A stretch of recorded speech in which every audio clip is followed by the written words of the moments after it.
My name is Mlambo. I'm from Zimbabwe, and I worked for the African Union Commission from 2009 up to 2019 as the African Union focal point on security sector reform. I was instrumental in the development of the African Union policy framework on security sector reform. I was leading the process, and we developed the document with a number of partners, including the ASSN, United Nations, DCAF, and other partners whom we are working with. I've done a number of assignments, but recently I was the government advisor for the government of Lesotho on security sector reform in the national reform process of that country up to June this year. Thank you.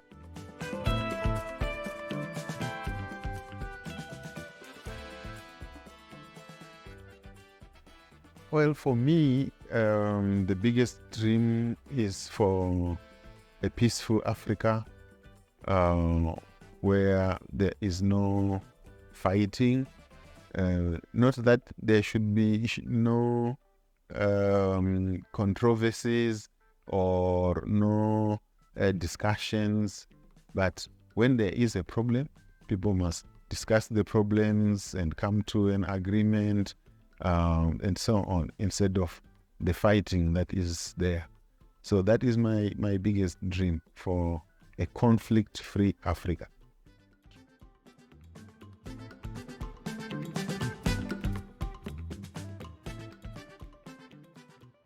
Yes, the African Union policy framework on security sector reform is the guiding document for the African Union, for the regional economic communities and regional mechanisms, and for the African Union member states on how to implement security sector reforms in Africa, in the countries that are implementing the reforms. What necessitated its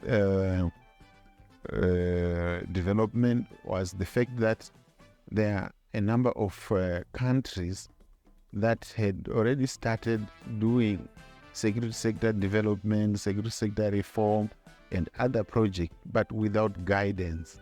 And they were finding a lot of problems and a lot of difficulties on how to do the work on the ground without guidance.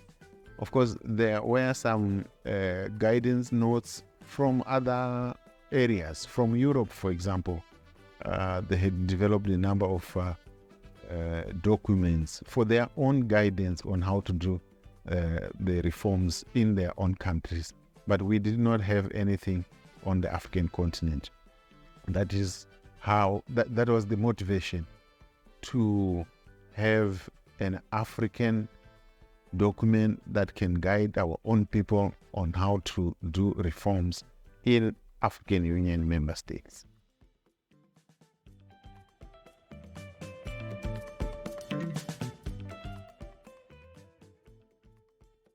There were many challenges, but the main ones, I will just mention a few main challenges. The first one was, first of all, for the member states to understand the need for a document like that, because it was the first time that the African Union was doing it. So there was the question of why do we need it? What was it for? So the reason why member states were asking that, it's because there were a lot of rumors from other places and also from detractors who did not want the document, because initially people thought that the African Union was going to develop a document that would force member states to do things that they do not want to do, not knowing that it was just a guidance document to give people methods and ways of doing the things that the member states want to do. So that was the first challenge, to accept the buy-in from member states was very slow to come in. But lucky enough, there were a number of countries such as Nigeria, such as Ghana, such as South Africa, who came in to convince other member states that we need this document, because countries were already doing this work without any guidance. So, and they were having a lot of difficulties. When we had the meetings with member states to draft the document, there were a lot of arguments on the language to use for the document. The others were thinking that it might not be too strong, because if it is too strong, member states might feel that they are being compelled to do certain things. So that was the main challenge of the language and the motivation. The other thing was also, some people were looking at the document as if it is coming from outside, because other continents were already having their own. So they are saying, why do you take something from outside to bring it to us? Yeah, we are already doing it without any document, so we need it. And then came the challenge of implementation. Security sector reform programs are not small things.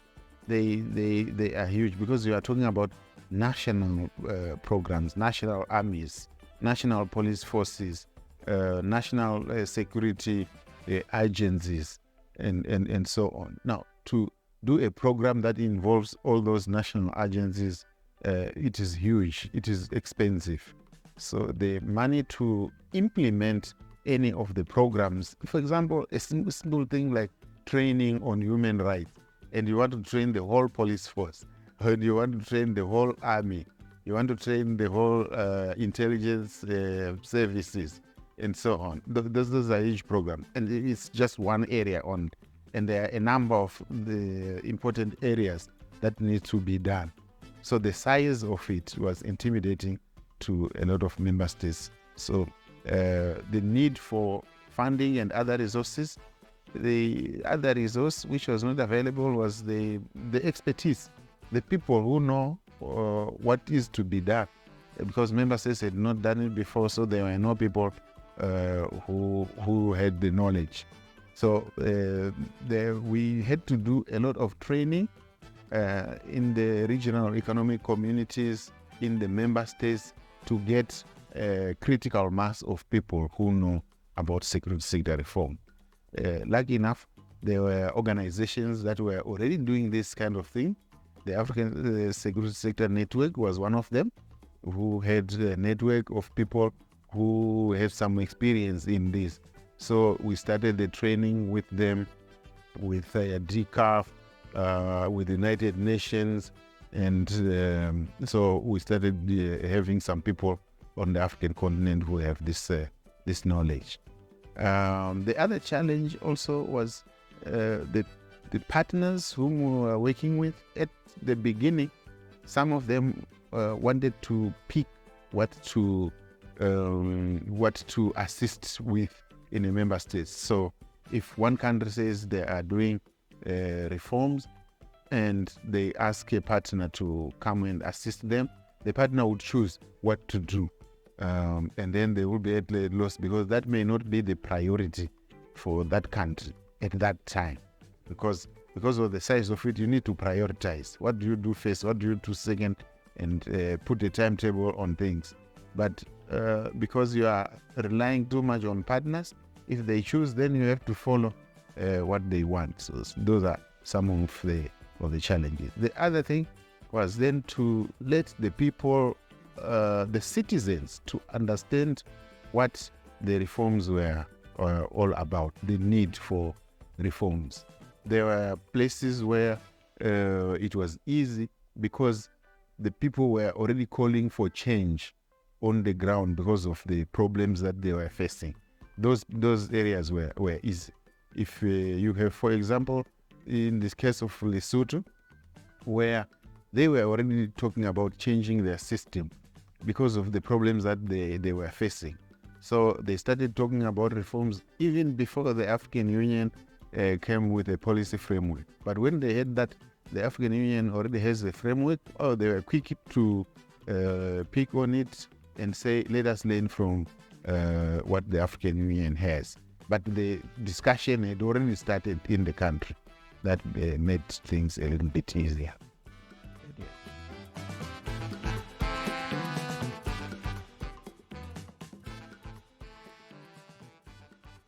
The ASSN was a partner with the African Union right from the beginning of the program. The African Union program for SSR started in January 2009, and the ASSN was there even at the first meeting. I remember the first meeting was held in March 2009 at the African Union. The ASSN was part of the organizing of that meeting, and also to bring the people who were going to give guidance to the member states, because member states got to the meeting, they did not know even what to present, some of them. So the ASSN brought in the experts. And after that, when it came to start writing of the document, the ASSN commissioned its own network members to write background documents for the policy framework. If I remember well, there were 11 documents that were commissioned by the African Union, which they brought to the AU, and they were discussed, and those documents formed the basis for the very first draft, which we call the zero draft of the policy framework. And then at the same time, the African Union was doing training programs with all the RECs, with, I think, the beginning was with SADC in 2011, and then with ECOWAS, and then with ECAS, with North Africa. With all the training programs which were being done, ASSN was there with their network members to assist in the training of the RECs members. We started with the RECs, the regional economic communities, and then went to some member states who were already implementing some SSR programs and DDR programs, and ASSN was there. Then when the draft was written, ASSN organized some meetings to discuss the draft. I think they were about 4 meetings which were held in various locations on the African continent, which were organized by ASSN to discuss the first draft and to get comments from various people. Some of them were done in collaboration with the centers of excellence, like the Kofi Annan in Peacekeeping Training Center, like the SADC Peacekeeping Training Center. I think also with the Peacekeeping Training Center at Karen in Kenya, in Nairobi. Yeah, and the SSN was there. Then after that, I think the biggest activity was the joint assessment missions to the countries which had requested the AU when the document had been elaborated. Even when it was still in draft form, the people started using it even when it was in draft form. The joint assessment missions, which were carried out, led by the African Union, but with members from the ASSN, members from the European Union, from the United Nations, and from the regional economic communities, going from country to country to do assessment missions and to write the reports. The ASSN was at the forefront of those assessment missions. And again, I remember that at that time, the African Union did not have an SSR unit as such. There were a few people who were doing SSR. at the African Union. And the ASSN brought in some interns. I think there were 2 interns and 1 expert who were brought by the ASSN to start capacity building to create the SSR unit at the African Union. It was during the time when the African Union was still trying to recruit people to join the SSR unit.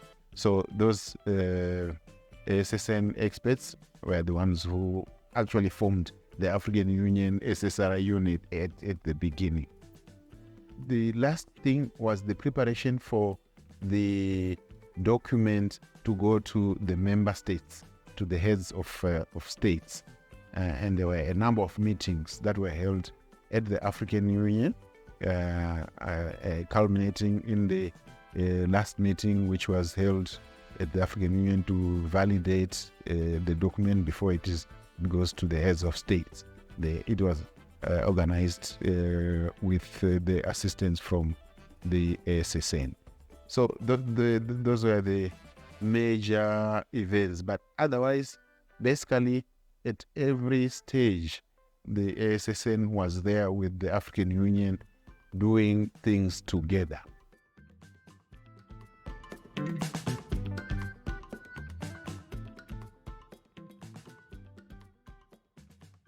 It is important to do a reflection like this for member states to come together with the partners and for the AU to sit down and look back, say, we have 10 years of the document being implemented by member states. What have we done right? What have we not done right? And where can we make corrections? And if there is any need to amend the document or to change some of the things that are in the document, that will be the time to do it. It is not good to have a process and a document that goes on forever without reflection. And also, it is part of the document itself encourages member states to review their own processes every 10 years. It gives that. So it is good to start with ourselves, with the African Union itself, reviewing its own process, to lead by example. So it is very important, because sometimes without discussing, without looking back, without reflection, you might think that you are doing wonderful work, and yet there are many things that are going wrong.